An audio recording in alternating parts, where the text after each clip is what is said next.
consumers are pretty sophisticated. Obviously on the internet they're very sophisticated. They're also pretty sophisticated when it comes to the physical store itself. So you've got a new store that you're going to stock with products. There are services available. I know most of the aligned dealer programs have a store designer. They'll come in and lay your store out and have the traffic flows and now the new video screens in the appropriate places and so on. That, I think, goes an awful long way with millennials and other consumers. Is that something that ought to be a must for a retailer looking at a second location? Wait a minute. Why limit it to your second? Shouldn't you be doing that with your first? Okay? Again, that's a wonderful way to differentiate and compete with the big boxes. And by the way, they understand how to display what they're selling. Okay? Do you? And I want everybody to stop and step back for a minute and think about walking through their grocery store. By the way, there's no more studied journey in life than walking through a grocery store. They have figured out where to place everything to extend your visit, to tempt you, to show things in the best light. By the way, vegetables and fruits are all under green lights, meats are all under red lights. Your bread and your milk are widely separated. All these things to get you to spend time and to see things. So the same information needs to be applied in your store. You want to be tempting people with ideas. And people go, oh, I never thought of that. I mean, your store needs to have that effect on a customer walking through the door. Cash flow. The bugaboo of all retail operations. Keeping cash flow in a positive way is a big enough challenge with one location. It certainly is a greater challenge with twos. What rule of thumbs should a retailer keep in mind when it comes to cash flow when they're considering expansion? Well, I think we go back to not the second one, but the first. Have you benchmarked your store? You know, when cash flow becomes a problem, it's typically because either we're losing money, we're not making the amount of money we should, or the owner is taking out more than they should. You know, if you earn $100 and you take all $100 out, that's a disaster. Okay, if you earn $100, you probably should be living on $50 to $60. And until you build up sufficient equity in your business, people will help you a little bit on the start, not a lot, by the way, but a little bit on the start. But after 90 days, all that's gone. You need to be careful what you stock and why.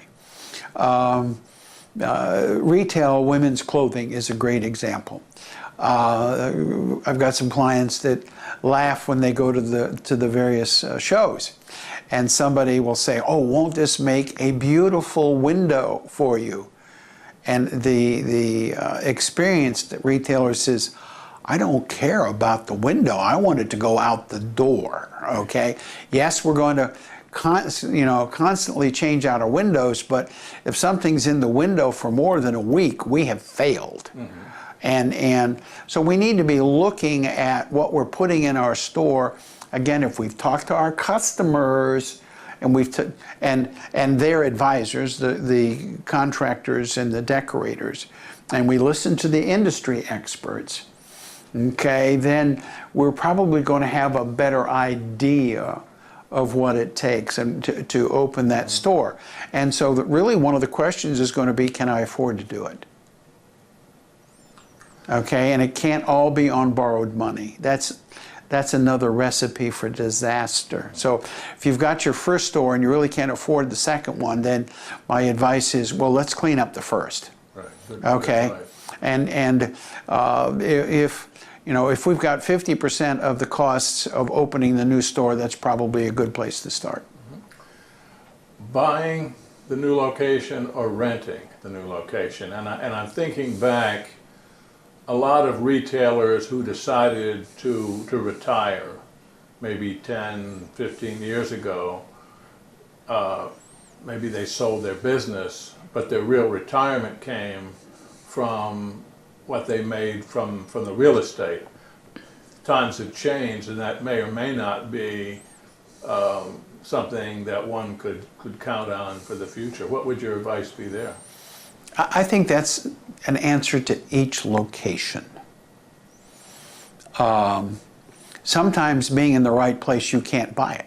You can rent it, but you can't buy it. Yeah. And if you're breaking new ground, you're going out to an area of your community that's developing. Do you really know where the right place is? You know, there are options of having rent with an option to buy. Certainly you need to be able to pay for it through the business in, I think, 10 to 15 years. 15 is a maximum. You know, you might have a 30-year mortgage on your house, but don't you dare have a 30-year mortgage on your business. And you need to be thinking through, okay, if I own this and the development business of this community moves, is this business located and is the building designed so that somebody else can come in here who's going to be providing services and goods to a developed community? If so, buying makes a lot of sense. Okay, but you can reduce your risks, especially that first year, through rent. Now, yes, they're going to charge you a little more for a 1-year lease than they are for a 5 or a 10 or a 15-year lease, but you've lowered your risk tremendously by limiting yourself to a year or 2 instead of 5 or 10. A store owner who has one store, I think, has, you know, he wears many hats. He's a salesperson, he's a manager, he's part accountant, part a lot of different things. With 2 or more stores, it seems like the requirements are entirely different, and you have to be more a manager than you were before. And I think some people are very good at that, and other people aren't. That would seem to be the deciding factor to me, whether you should do that or not do it. Well, I would agree with you. If you have to do it all, then you don't need to. And you need to plan on when you're ready to retire, that you just sell the building and the business and the inventory, because nobody's going to buy the business. Mm-hmm. And you're also going to be working yourself to death the rest of your life, okay? Because you're not going to be spending the time focused on customers and your own people. Where you make money is by taking care of your clientele and also taking care of your people. If you're the hardest worker or the only worker, you don't have time to do either of those 2 things. That's true. So one needs to look at themselves. Step number 1, I suppose, am I in a position where I can oversee this thing and make it profitable? And you know, there are people, your own accountant, hopefully, will be honest with you. Or if you're looking at the benchmarks of the industry and you see you're widely different, you need to be seeing with sitting down with somebody who understands those metrics and say, okay, how do these apply to my business? What am I doing differently? Why am I not meeting the industry metrics? Very interesting.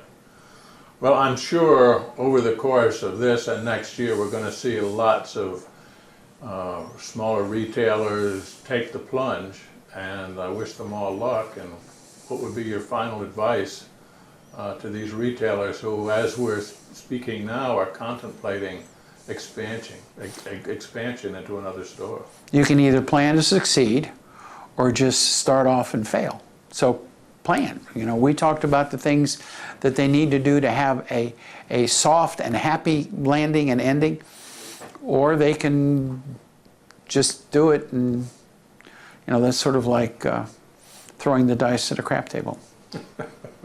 Very good, which is, I think the odds are not very good, as I recall, in casinos at the crap tables, as I recall, maybe the poorest.